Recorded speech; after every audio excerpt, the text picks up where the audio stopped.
Sa pinakamalalim na sulok ng solitary confinement mayroon isang bilanggo at araw-araw umaakyat ito sa pader at hindi para tumakas ngunit para mag-ehersisyo. Habang ang iba ay nagpapahinga nagbubuhat ito ng mabibigat at nagsasanay ito ng boxing. At karagdagan sa push-up dinadala nito ang pinakamabigat na troso sa panahon ng kanilang trabaho at tumatakbo upang palakasin ang kanyang resistensya sa mga araw ng tag-ulan. Ang dahilan sa kanyang matinding pagnanais na lumakas ay nagmula sa isang malalim na puot. At bago siya makulong siya ay isang ordinaryong inhinyero na may magandang asawa. At isang gabi isang kriminal ang pumasok sa kanilang bahay at narinig ni Kyle ang paghingi ng tulong ng kanyang asawa sa telepono at nagmadali ito sa labis na takot. At nang makarating ito nakita nito ang kanyang asawa na nakahiga na wala ng buhay. At nang maglaon nagawa ni Kyle na mahuli ang may salarin at napunta ito sa korte. Gayunpaman sa kanyang pagkadismaya ang mayaman na kriminal ay nagawang suhulan ang hukom at napawalang sala. At dahil nahaharap sa walang awa na mukha ng kriminal na pumatay sa kanyang asawa si Kyle ay nilamon ng galit. At sa oras na matapos ang trial kinuha nito ang baril ng pulis at binaril ang kriminal sa lugar at nagawang makapaghiganti para sa kanyang asawa. Gayunpaman ang katotohanan sa trahedya ay parating pa lamang at si Kyle ay nahatulan ng habambuhay na pagkakakulong at ipinadala sa pinakakilalang bilangguan sa lugar kung saan ang mga preso ay mabagsik sa karahasan at ang mga tiwaling gwardiya ng kulungan ay palaging nakapikit sa madalas na patayan sa loob. At nang makarating sa lugar ang mga bilanggo ay inalis ang lahat ng kanilang ari-arian at ang isa sa mga guard ay nagkaroon ng interes sa wedding ring ni Kyle. At nang tumanggi ito na ibigay marahas siyang inatake ng guard at sa pilitan na kinuha ang singsing sa kanya. At sa loob ng bilanggo mayroon isang sadistang preso na nagngangalang Andre na nasisiyahang pahirapan ang mga mahihina. At ang cellmate ni Kyle na si Billy ay madalas maging biktima sa pangbubuli na ito habang ang mga guard ay nagbubulag-bulagan dahil sa panunuhol ni Andre. At sa gabing yun umalingaw-ngaw ang boses ni Billy sa buong selda dahilan upang manatiling gising si Kyle buong gabi. At sa sumunod na umaga nasaksihan ni Kyle ang kahabag-habag na kalagayan ni Billy pati na rin ang maangas na mukha ni Andre na mabilis nagpaalala sa kanya sa pumatay sa kanyang asawa. At dahil hindi na kontrol ang kanyang galit sinuntok nito si Andre sa mukha at ang dalawa ay napunta sa isang laban. Nakialam ang mga guard ngunit si Kyle lamang ang hinuli nila at nakipagpalitan ng tingin kay Andre at malinaw nakakampi niya ang mga guard. At kasunod nito si Kyle ay itinapon sa isang madilim at maliit na selda na siyang pinaka-nakakatakot na lugar sa loob ng bilangguan. Tinitigan nito ang dumi sa alkantarilya na direktang umaagos sa ilalim ng kanyang paa na naglalabas ng mabahong amoy. Ang mga dingding ay nabahira ng dugo ng isang dating bilanggo na nagpakamatay na nagpayanig sa kanyang tuhod.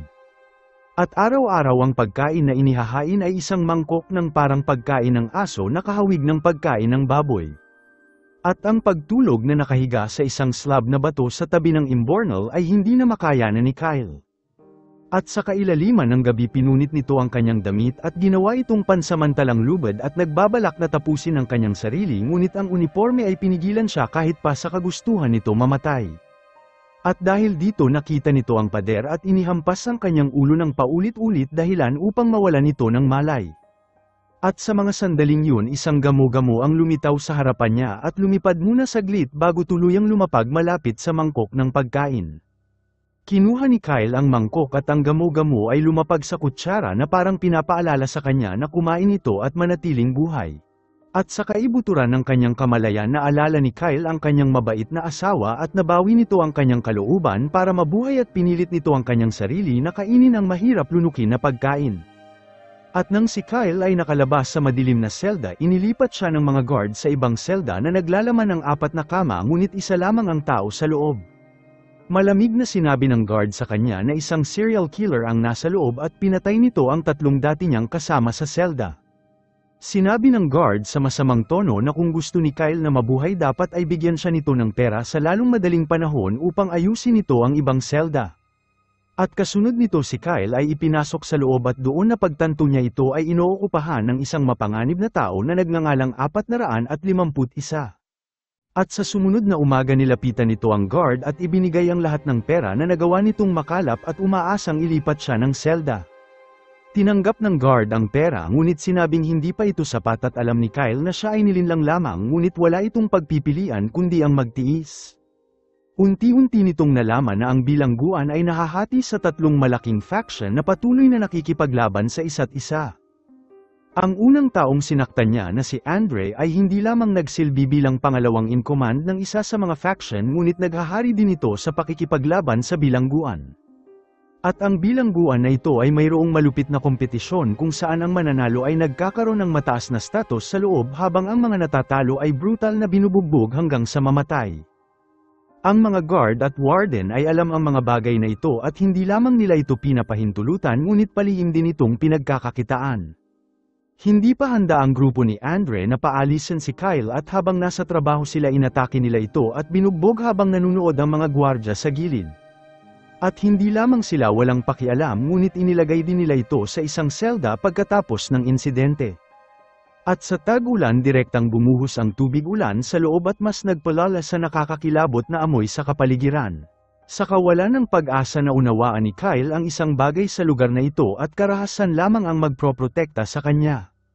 Nagsimula itong magsanay na parang baliw at umakyat sa pader at gumawa ng pull-up at nagbuhat ng mabibigat.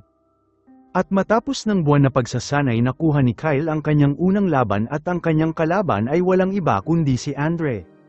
At sa oras na magsimula ang laban mabilis na tinamaan si Kyle at ganap itong dinaig ni Andre sa laban ngunit tiniis niya ito at sinamantala ang pagkakataon na gumanti ng ilang suntok.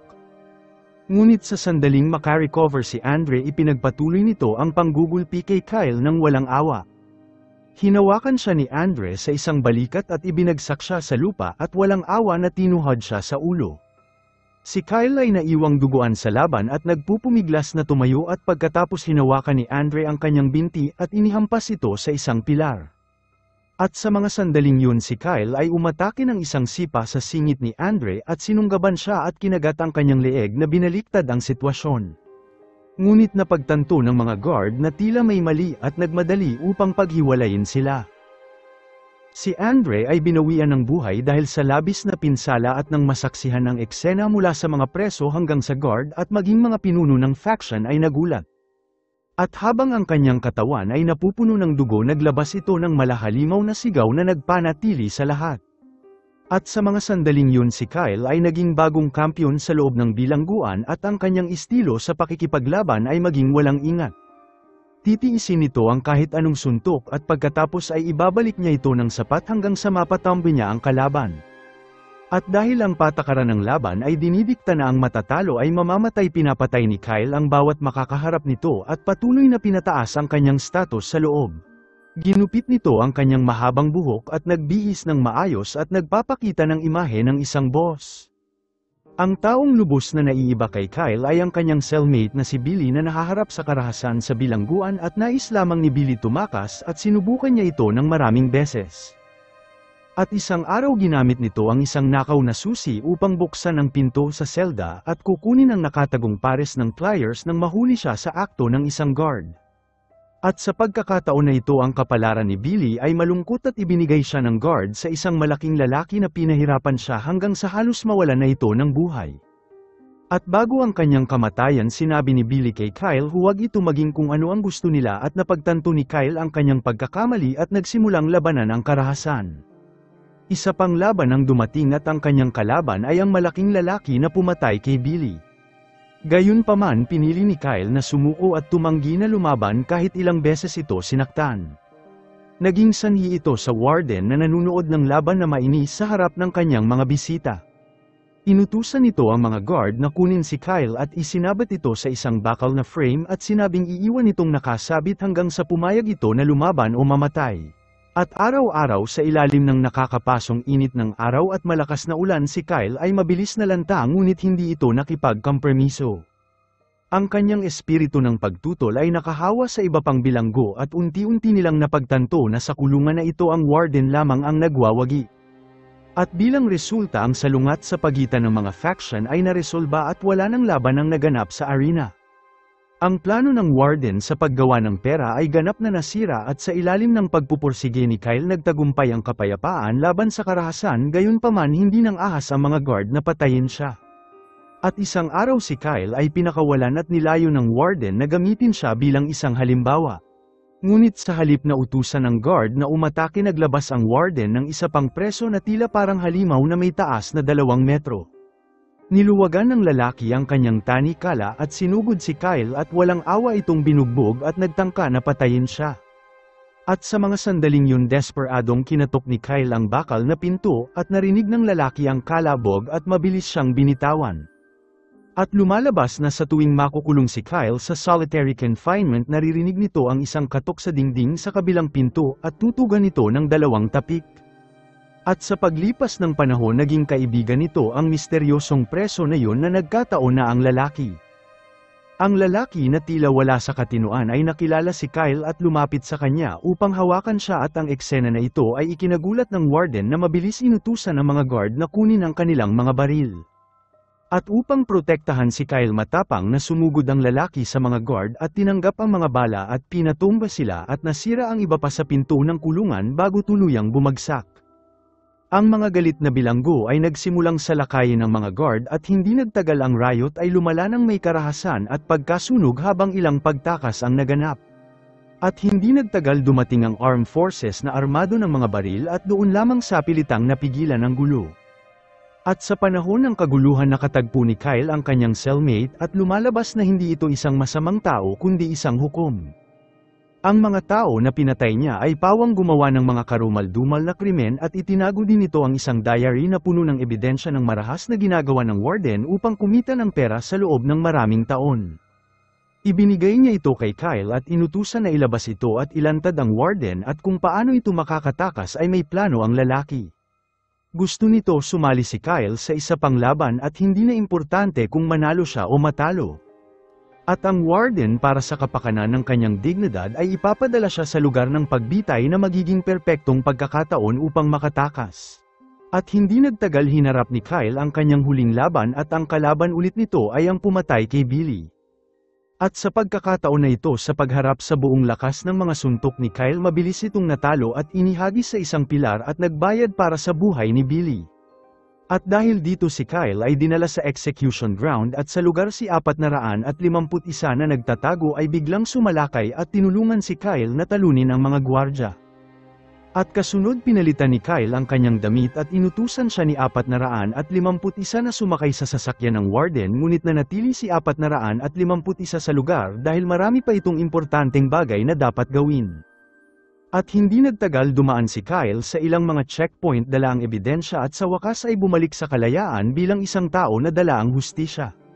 Samantala, pinasok ni 451 ang opisina ng warden at marahan na lumapit dala ang flyers, at nang magmadali ang mga guard, nakita nila ang warden na wala ng dila. Ang taong nakinabang sa pamamagitan ng karahasan ay nawasak din ng karahasan. Salamat sa panunood. Kung nagustuhan mo ito, huwag kakalimutan mag-like at subscribe para sa mga susunod pa nating movie recap.